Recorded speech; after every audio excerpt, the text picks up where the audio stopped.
Hey, what's going on, guys? Doing a knife review for you today. Today we're taking a look at a Brous Bionic. Really cool knife. No surprise here, you guys know I'm a huge Brous fan. Like all of his work, I was very fortunate to see a lot of the stuff in person. If you ever get a chance to actually handle knives, it makes your life a lot easier picking which ones you like or not. You can look at pictures all day long, but until you get them in your hands, it's a whole different thing. But Brous is very cool. Like I said, I feel very fortunate to be able to shake his hand and talk to him and talk about his knives a little bit. You guys know I'm a huge fan of his neck knife series. He has a lot of really cool knives, but like every company or person, I kind of narrow it down to what I really like. And this is something that stood out to me right away when I saw it. The Bionic is a very cool, kind of medium-sized flipper. 3-inch blade on this. Very smooth. Jason has his own bearing system that he's using in these. Really cool knife. So I wanted to review it for you guys. Been using it since SHOT Show. It's time for a review. First thing you see is a little tube in the back here. Jason does some different things with packaging, which I think is cool. I mean, just a little bit of variety there. Some of the other knives come in a pouch. This obviously has a tube. You can see it's just a plastic tube. It's got the Brous logo on the front. And if you peel this little sticker back, it's like a little piece of electrical tape that kind of keeps the tube, you know, securely in place. The caps kind of pop on, but keeps them from falling off. And of course, you can see there's a little piece of foam there, so when your knife is inside the tube, it's kind of displayed. It doesn't really touch the side, so if you're into that and you want to display these knives, you can certainly do so, which is really cool. But anyway, I'm not into displaying them, into holding them and playing with them and using them. With this knife comes the certificate of authenticity. You can see here on the back. You can pause and read there if you like. Of course, the date of birth for this knife. And on the back we have some specs. If I turn it upside down, there we go. These are serialized. Most of Jason's work is limited to a certain run. This particular one is limited to 1100, and you can see this is number 36. And the serial number is located on the flipper. So 36 out of 1100, right there. Very cool. So, what do we need to know about this knife? First off, let's talk about the price. The price is $159 at Blade HQ. I like using Blade HQ, I like supporting the guys over there, although there's tons of different sites. But, you know, Jason's stuff, if I'm going to get something from Jason, either I'll get it direct from him or I'll go through Blade HQ. They're just a really good company. Of course, you can look around. I always shop for the cheapest price. Generally speaking, most of the models are going to be $159. There is, I believe, one that's all black. It's got a black coating on it as well, and that's like an extra 10 bucks or something like that, just for the coating. But they come in a bunch of different colors. I saw pink, red, orange, of course black, standard black. The green really stood out to me. I like the green a lot. Now, this has a Bionic theme, which is kind of robotic and stuff like that, but honestly with the green, this looks very reptilian to me. This is very reminiscent of like a crocodile type theme. And that stood out. You guys know I'm kind of into color these days. Black's cool. I will always like black knives and tactical knives and everything like that. But generally speaking, if I have it, you know, if I can go by my exact preference for knives, usually I'll do plain edge over serrations. I'll do uncoated finishes, you know, over coated finishes. And these days, anyway, used to be different, but these days I will go with something colored as opposed to black. Of course, my favorite handle material color is white, but it's rare. You rarely ever see that. But very cool. So let me give you a couple shots of these, some different angles. Don't mind the fingerprints. Actually, I can wipe those off for you. A couple little scratches here and there, but it's not gonna hurt anything. Give you another shot here. See Brous blades on the pocket clip there. Hourglass shaped clip. Let me start off with the specs. A couple things I want to say about this knife. And sometimes I want to start other places. Right now I want to talk about pocket clip since I just saw it, but I kind of want to go in order. And a lot of people are used to hearing a specific order from my knife reviews. So specs first. Let's get the details out of the way. Blade is a 3-inch hollow ground satin finish blade. It's very cool. You have a nice fuller on there that runs to the spine, which gives it a very classy look in my opinion. Very cool. D2. Jason's D2 is always heat treated properly. Holds a nice edge. They come razor sharp. There's no issues with that whatsoever. Alright, the frame is a 4-inch aluminum frame, but it has stainless liners. Actually, I'm going to open that back up for you so you can see that. You see there are lightened stainless steel liners inside there. It is a liner lock. And kind of interesting on the frame here, you see it's inset a little bit. Actually, you know what, if I hold this down here and zoom in, you might be able to see it better. And you can. See, I'm smart sometimes. The scales kind of overlap. You can see the frame is inset, but right where the standoffs are, it comes back out, and you kind of get that cool look. I don't know, it's kind of classy to me. I like it. But anyway, you can see it's a flow-through design. Very easy to clean and maintain for that purpose. Really interesting. The lockup on this is perfect.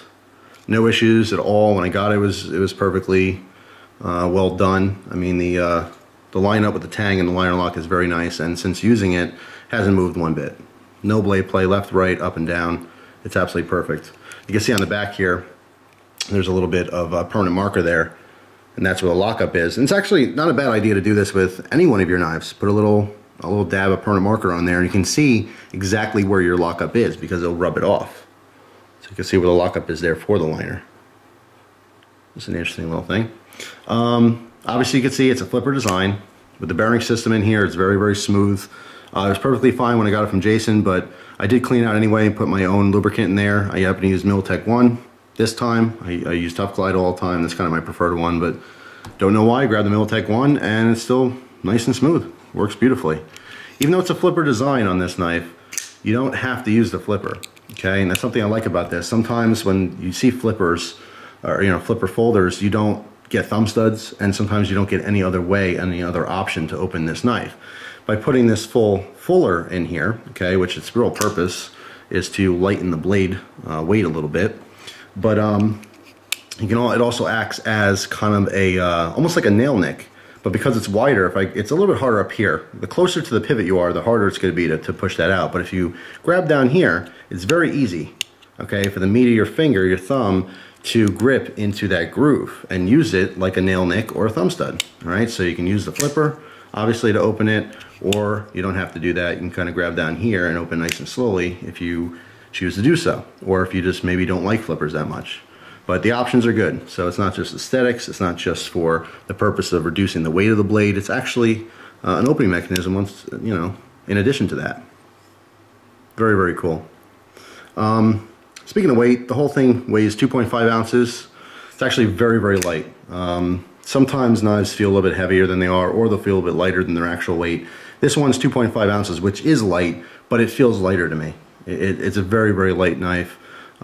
This is the one I'll choose when I'm carrying extra gear. If I choose to carry like the trolley changer or something in my pocket, or a heavier flashlight, lately I'm carrying the Through Night, that T10S. It's a lot heavier, so I want to go with a lighter knife, and this is certainly the choice. I'm going to do so, and I still get that full 3-inch blade. So really, really cool in that sense. As far as the blade, thickness, 0.12 on the stock here, inches. You can see the jimping on the back, on the bottom of the spine, as well as the frame. This is extremely functional jimping. It locks your thumb in there, but it doesn't hurt. I don't know why, it seems like it's very, very hard for people to do that. It's either like super smooth and ineffective, or just literally rips the skin off your thumb and you're bleeding. To find that middle ground, I guess it's a fine line, but this one is super functional. It actually works very nicely, and the ergonomics on this is wonderful. Nice finger control on here. Okay, obviously because of the flipper, naturally we're going to have that kind of guard on the blade, but the finger rests very nicely. Other fingers kind of fall into place. A little bit of a ramp here down. All right, so the thumb, you see the natural shape of the thumb just kind of lands there. It's really very comfortable. Now, most of the time, I will only do a full grip like this if I'm using it really hard. And I think it's very important to get great ergonomics in this grip for when you're using your knife very hard. Some people will also drop their thumb here, especially if they're using the base of the knife, right, towards the ricasso. They're going to end up doing push cutting like this. It's less fatiguing on the hand and the arm and the muscles and stuff in your fingers. Some people, they'll show you ergos and stuff like that, and they'll say, yeah, it's really comfortable like this. But generally speaking, if I go to grab a knife to use it real quick, I'm not holding it like this. I'll hold it like this. Do you ever find yourself doing that? You go to open a box real quick, do you really hold it like this? Because then it changes the angle in which you're cutting and stuff. Sometimes I will, sometimes I won't. Sometimes I'll grab it like this, or put a finger up here, especially ripping open boxes. Very specifically, if I'm opening packages, I will do this, and I've talked to this before. I can use my fingertip as a guard so I don't pierce the contents of the box. It works out very nicely. If you were to go like this, especially with a nice sharp knife like this one, you can very easily put all 3 inches into the box and into whatever you're trying to open. So, you know, overall, I really like the knife. Things I don't like about it, well, actually, before I talk about that, let's talk about the puck clip. Puck clip is perfect tension, nice hourglass shape. Of course, see the Brous blades on there. What I also like about this, obviously you see it's tip up and it's swappable to left side carry. Nice little touch. Very nice, Jason. He put, obviously you see it's swappable, but because the other side is going to be milled out for that clip because it's recessed, he put a little spacer there. It's such a tiny detail, but it makes a difference. It really does, especially when you're getting stuff like semi-custom work or really high-end production knives. You know, something you don't always see. Instead of having just a little notch there, he went out of his way to put a little piece of stainless, all right, so, and another screw, all right, so it fills that gap, so it's a little bit more comfortable. Otherwise, let's see where this lands in the hand. If you were holding this knife like this, your pinky wraps around, you might start getting a really bad hot spot here with the edges from that milling. Okay, so just simply by having that spacer there, it saves your pinky from that fatigue and that wear and that pain. So yes, some knives can be painful when you start using them hard. And obviously if you wanted to swap the clip, you would take that spacer off and then reverse it to the other side. It would fill that gap, which is really, really cool. And because he has this on the knife, I'm willing to bet if you wanted to carry it without the puck clip, you can simply contact him and I'm sure he would send you another spacer. All right, so it'd be a nice clean look and you wouldn't have a clip if you did choose to carry this in the pocket loose, or it may be in a sheath of some kind. As far as the centering here, you can see when I first got it, it was balls on accurate. Right now it's slightly off, not a big deal. It's just from use. Keep an eye on it. Not to say it's going to you know, get any worse or any better, but it is what it is. Blade centering is never an issue with me unless I feel a rub. If the side rubs, then it's no good, then it's an issue. But anyway, worth mentioning. It's a very cool knife. As far as what you're getting, I think it's priced right. The D2 does perform, comes nice and sharp, will stay sharp for you for a while. This one, again, satin finished. I do lightly oil this just because it's D2. Never had any specific issues. I mentioned before, Bob Dozier fixed blade I had once had some issues. But besides that, D2 has been fine as long as you lightly you know, oil it from time to time. And this is something I might talk to more in the future, but EDC knives are different than knives you're going to specifically use for a long period of time. Some people think that, you know, you can get what's considered an EDC knife, and then they don't really like it when they're cutting for 5-6 minutes straight because this, you know, I don't like how it feels here, I don't like how the edge retention is or whatever. An EDC knife is supposed to be something that's very versatile. You want a little bit of belly, you want a nice point in case you need to pierce something, you want some versatility and some variety of use on that knife. But if you're doing a job-specific cutting task, you want to make sure you're going to get a knife that's going to perform for you in that case. And in most cases, it's a fixed blade. Just like, I mean, to compare it to guns, you know, a pistol is great for a quick self-defense situation, but if you're going to war, you don't go to war with a pistol. You know what I mean? So you pick your tool that's going to be proper for the job. But for an EDC knife, this is a fantastic choice. I really like this one. Only issues with this is that the base of the handle comes to a really nice point, and that's great, you know, of course, if you're using it for an impact tool, or impact weapon in that case. I don't know what kind of tool you'd use that for, but very cool for that specific purpose. Although when it's clipped to the pocket, a couple times just going to dig in or whatever, just jam my finger in it, and of course it hurts a little bit. But maybe that's user error. Shouldn't be reflected on the knife at all, or the design really. Real quick, let me show you ergos on the reverse grip here. Pinky nestles into that finger troll very nicely. All right, very cool. I would very comfortably stab with this if I needed to, although, you know, how often are we really stabbing things? Like I said, lockup's great. It's a fantastic knife. The only issue with this really, besides that's a very minor thing, but of course it's a review, it's worth mentioning. The one thing that bugs me about this knife, but not all that much, is the acuteness of the flipper. Now, as far as the design goes, very, very cool. All right, closed and of course open as well. Love it.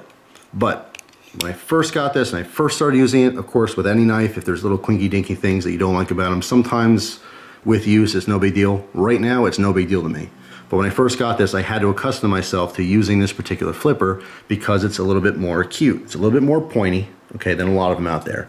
So you will get finger fatigue by using this. Now, if you just pull down, it's really no issue at all, but you see, even with the bearing system, because there's a very deep detent, all right, the detent on this is very strong. Tuck this in, and there it is. Now I can show you the cutout here. You see how deep that is for the detent. All right, so with that strong detent, you need a little bit more heft. So how I'm using this flipper, instead of just pulling down, which is much more comfortable, I'm pushing in. I'm pushing in to build up pressure and then popping it down. Works every single time, like I said, super smooth. But of course, when you're putting pressure on something that's pointing and tip of your finger, it might get a little sore. And that's my point here, okay? So watch out for a little bit of that finger fatigue. You get very easily accustomed to this with some time.